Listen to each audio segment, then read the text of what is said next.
छात्रों, नवी हिंदी हम देखने जा रहे हैं कि यहाँ पर दूसरी इकाई पाठ क्रमांक 3 जिसका शीर्षक है इनाम। तो इनाम यह पाठ जो कि अरुण इन्होंने लिखा हुआ है, यह पाठ हम देखने जा रहे हैं। देखिए, पाठ को शुरुआत करने से पहले हमें कहा गया है कि बिजली बचत की आवश्यकता पर चर्चा कीजिए कि बिजली की बचत की किस तरह से आवश्यकता है, बिजली हमें क्यों बचानी चाहिए, इसकी बचत क्यों करना चाहिए, तो इसकी आवश्यकता क्या है, इस पर हमें चर्चा करना है।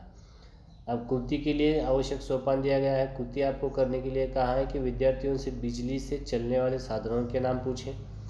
जो साधन जो है बिजली से चलते हैं, लाइट पर चलते हैं, उन साधनों के नाम बच्चों से पूछना चाहिए।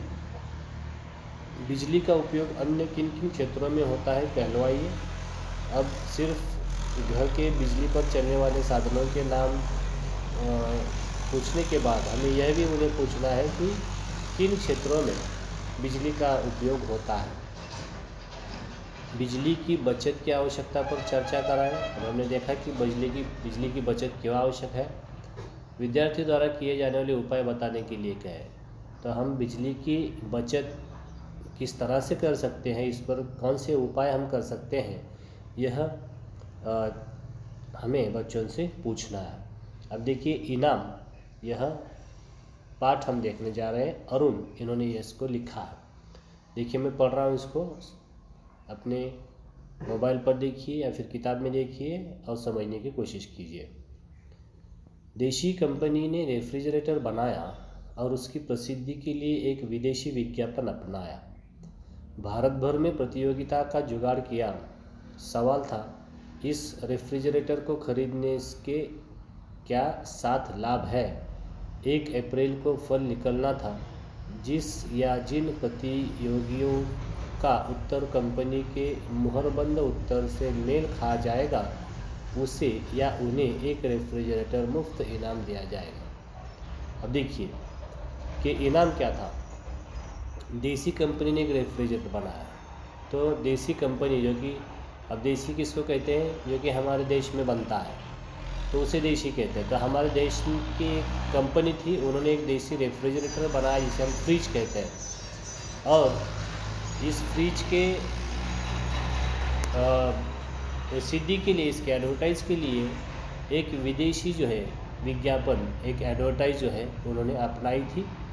और भारत भर में उन्होंने एक प्रतियोगिता का जुगाड़ किया था, एक प्रतियोगिता ली थी, कंपटीशन एक रखा गया था कि जो भी इस रेफ्रिजरेटर को खरीदने के लिए 7 लाभ बताएगा और वह 7 लाभ जो है कंपनी के उत्तर से मेल खाएगा, उसे एक रेफ्रिजरेटर मुफ्त इनाम में दिया जाएगा। यह विज्ञापन जो है एक विदेशी विज्ञापन इस देशी रेफ्रिजरेटर बनाने वाले कंपनी ने रखा था। मतलब अगर इसके फ़ायदे जो कि कंपनी ने लिखे हैं, इस तरह के 7 फ़ायदे अगर आपके आ गए तो आपको एक रेफ्रिजरेटर जो है आपको फ्री में मिलेगा, इनाम में मिलेगा। भारत में धूम मच गई है। मेरे विचार से इतने उत्तर अवश्य पहुँचे कि उनकी रद्दी बेचकर एक रेफ्रिजरेटर के दाम तो वसूल हो गए होंगे। तो भारत में इस विज्ञापन से खूब धूम मची और सब लोग जो है यह इनाम पाने के चक्कर में इस रेफ्रिजरेटर के 7 फ़ायदे बताने के लिए एक एक पेज उन्होंने खर्च किया। और लेखक कहते हैं कि मेरे विचार में इतने उत्तर अवश्य पहुँचे। और लेखक कहते हैं कि मेरे विचार से इतने लोगों ने तो अवश्य इसमें हिस्सा लिया होगा जितने के उत्तर के पेपर बेच करके एक रेफ्रिजरेटर तो खरीदा जा ही सकता था। मतलब इतने बड़े मात्रा में, इतने बड़े पैमाने पर भारतीयों ने इसमें हिस्सा लिया और सब लोग जो है अपने अपने उत्तर देने लगे। लॉटरी खुलने वाले दिन, अब इसका लॉटरी जो खुलने वाली थी वो 1 अप्रैल को खुलने वाली थी। लॉटरी खुलने वाले दिन से पहली वाली रात थी। हम सब बाहर छत पर लेटे थे। हेमंत ने कहा, पिताजी हम रेफ्रिजरेटर रखेंगे। कहा अब लॉटरी कल खुलने वाली थी, उसकी पहली रात थी। तो ये लोग सब लोग जो है छत पर बाहर लेटे हुए थे। और लेटे लेटे ही हेमंत ने कहा, पिताजी से कहा कि पिताजी हम रेफ्रिजरेटर रखेंगे कहाँ। पत्नी ने उत्तर दिया, क्यों, रसोई में जगह कर लेंगे। क्यों रसोई में जगह कर लेंगे, क्यों जी, तुम्हें बिजली कंपनी में दरख्वास्त भी दे दी है ना, घरेलू पावर चाहिए इसके लिए। तो जैसे ही हेमंत ने पूछा कि घर में रेफ्रिजरेटर रखने की जगह हमारे नहीं है, तो हम रेफ्रिजरेटर कहाँ रखेंगे। तो हेमंत के इस सवाल पर पिताजी बोलने से पहले उनकी पत्नी बोली, क्यों रसोई में जगह कर लेंगे। जो अपना किचन होता है इसको रसोई कहते हैं, तो इस रसोई में जो है जगह कर लेंगे फ्रिज के लिए। और कहाँ अपने पति से पूछते हैं कि क्या तुमने बिजली कंपनी को दरख्वास्त दी ही घरेलू पावर चाहिए इसके लिए। मैं मुस्करा कर बोला, तुम तो ख्याली पुलाव पका रहे हो, मानो किसी ने तुम्हें टेलीफोन पर खबर कर दी हो।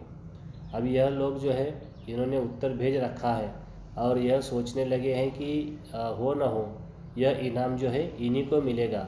और कल जो है 100% यह इनाम का जो रेफ्रिजरेटर है जो कि इनाम में मिलने वाला है, फ्री में मिलने वाला है, तो यह इन्हें ही मिलेगा, यह पक्का समझ रहे हैं। हमारे टेलीफोन तो तुम ही हो। पत्नी ने मस्का लगाया, इतने अच्छे लेखक के होते हुए कौन जीत सकता। तो उनकी पत्नी जो है कह रही है कि हमारे टेलीफोन तो तुम ही हो, क्योंकि तुम इतने अच्छे लेखक हो, और लेखक होने के वजह से आप जितना अच्छा तो कोई बोल ही नहीं सकता, कोई लिख ही नहीं सकता, इसलिए हमें यह आशा है कि यह इनाम जो है हमें ही मिलेगा। और यह क्या पता मैंने कंपनी के उत्तरों से मिलते उत्तर लिखे हो, लेकिन लेखक कह रहे हैं कि क्या पता कि मैंने कंपनी के ही उत्तर बराबर लिखे हो। अच्छा जी, अब हमसे उड़ने लगे। उस दिन खुद ही कह रहे थे कि कंपनी के पास लिखा लिखाया कुछ नहीं है, यह तो उसका उत्तर सबसे अच्छा होगा उसे इनाम दे देगी। रेफ्रिजरेटर का विज्ञापन हो जाएगा और लाभ छांटने के लिए किसी एक्सपर्ट को रखना पड़ता और उसके पैसे अलग बचेंगे। तो इसके साथ उत्तर जब हमने पूछे थे तो घर में जब इस उत्तर पर चर्चा हो रही थी तब उन्होंने ही कहा था कि ऐसा कुछ कंपनी के पास कुछ लिखा लिखाया कुछ उत्तर नहीं है, क्योंकि अगर वह कंपनी 7 उत्तर लिखती तो उनको एक एक्सपर्ट रखना पड़ता, एक आदमी रखना पड़ता जो कि उसके उत्तर लिखाए। तो उस लेखक कह रहा था कि इसमें ऐसा कुछ लिखा लिखाया नहीं है और जिसका उत्तर सबसे अच्छा होगा उसे इनाम जो है दे दिया जाएगा। वह तो समय समय पर दिमागी लहरें दौड़ती हैं। अमिता ताली पीटकर बोली, पिताजी मैं रोज़ आइसक्रीम खाया करूँगी। हेमंत ने कहा, मैं बर्फ़ के क्यूब चूसूँगा। अब देखिए, फ्रिज आने के बाद, रेफ्रिजरेटर आने के बाद कौन क्या करेगा यह पहले ही सोच रहे हैं ये लोग। तो उनकी जो बेटी है तो अमिता जो है टाली पीट कर पिताजी से कह रहे हैं कि अगर फ्रिज आता है, अगर रेफ्रिजरेटर हमें मिलता है इनाम के तौर पर, और अगर फ्रिज हमारे घर में आता है तो मैं रोज़ जो है आइसक्रीम खाया करूँगी। और लेखक का जो बेटा है जिसका नाम है हेमंत, वह हेमंत कह रहा है कि अगर हमारे घर में फ्रिज आता है तो मैं रोज़ जो है बर्फ़ के क्यूब जो है चूसूँगा। तभी बगल की छत से आवाज़ आई, यह आइसक्रीम रोज़ रोज़ कौन बना रहा है, क्या अमिता की पिताजी की रेस्टोरेंट खोल रहे हैं। तो बगल से तभी आवाज़ आती है कि यह रोज़ रोज़ आइसक्रीम की बातें कहाँ से हो रही, कौन आइसक्रीम बना रहा है, और क्या अमिता के पिताजी ने रेस्टोरेंट मतलब होटल खोली हुई है। हेमंत चिल्लाया, नहीं ताऊ जी, कल हमारा रेफ्रिजरेटर आ रहा है। तो हेमंत के ताऊ जो है, जिसको चाचा कहते हैं, हम अंकल कहते हैं, तो अंकल को हेमंत ने चिल्लाकर कहा कि नहीं ताऊ जी, नहीं चाचा जी, कल हमारा रेफ्रिजरेटर आने वाला है। अमिता भी खिलखिलाई, उसमें रोज़ाना आइसक्रीम जमाया। ताऊ जी ने कहा, क्या लॉटरी वाले की बाबत कह रहे हो, वह तो मेरे नाम आ रहा है। और ताऊ जी मजाक करते हुए कहने लगे, क्या लॉटरी की बात हो रही है। तो उन्होंने कहा कि लॉटरी तो अब मेरी लगने वाली है, रेफ्रिजरेटर तो मुझे मिलने वाला है। मैंने नम्र स्वर से पड़ोसी दीनदयाल को पुकारा, क्या आपने भी उत्तर भर कर भेजा है? तो उनके पड़ोसी जो है दीनदयाल, उसको वह ताऊ जी कहती थी और कहा कि तुमने भी उत्तर भेजा है क्या उस विज्ञापन का? हाँ, क्योंकि मेरा उत्तर तुमसे सही है इसलिए रेफ्रिजरेटर मिलेगा तो मुझे। कर बच्चों, आइसक्रीम तो तुम्हें खिलानी ही पड़ेगी। और कहा कि तुमसे अच्छा उत्तर तो मैंने भेजा होगा और मेरा उत्तर सही होने की वजह से रेफ्रिजरेटर मुझे मिलेगा, लेकिन अगर मुझे भी रेफ्रिजरेटर मिला तो भी मुझे तुम्हें आइसक्रीम खिलानी ही पड़ेगी। तो इस तरह रेफ्रिजरेटर आने के पहले से ही ये लोग जो है ख्याली पुलाव जिसको कहते हैं कि यह ख्याल कर रहे हैं, ये लोग सपने देखने लगे हैं कि रेफ्रिजरेटर आने के बाद हमारा जीवन किस तरह से होगा। अमिता कह रही है कि मैं रोज़ आइसक्रीम खाऊंगा, हेमंत कह रहा है कि मैं उससे बर्फ़ के जो क्यूब होते हैं क्यूब चूसूंगा। तो यह और अंकल जो है कि वह तुम्हें नहीं मिलने वाला, मुझे ही मिलने वाला है। तो यह जो ख्याली पुलाव है कि अभी तो कुछ हुआ नहीं है, अभी तो रेफ्रिजरेटर ना किसी को मिला है, तब तक ही ये लोग यह ख्याल करने लगे हैं। तो जिसको हम यह ख्याली पुलाव कहते हैं, क्योंकि और यह सोच रहे हैं कि हम इसका क्या करेंगे। तो यहाँ पर हम रुकते हैं।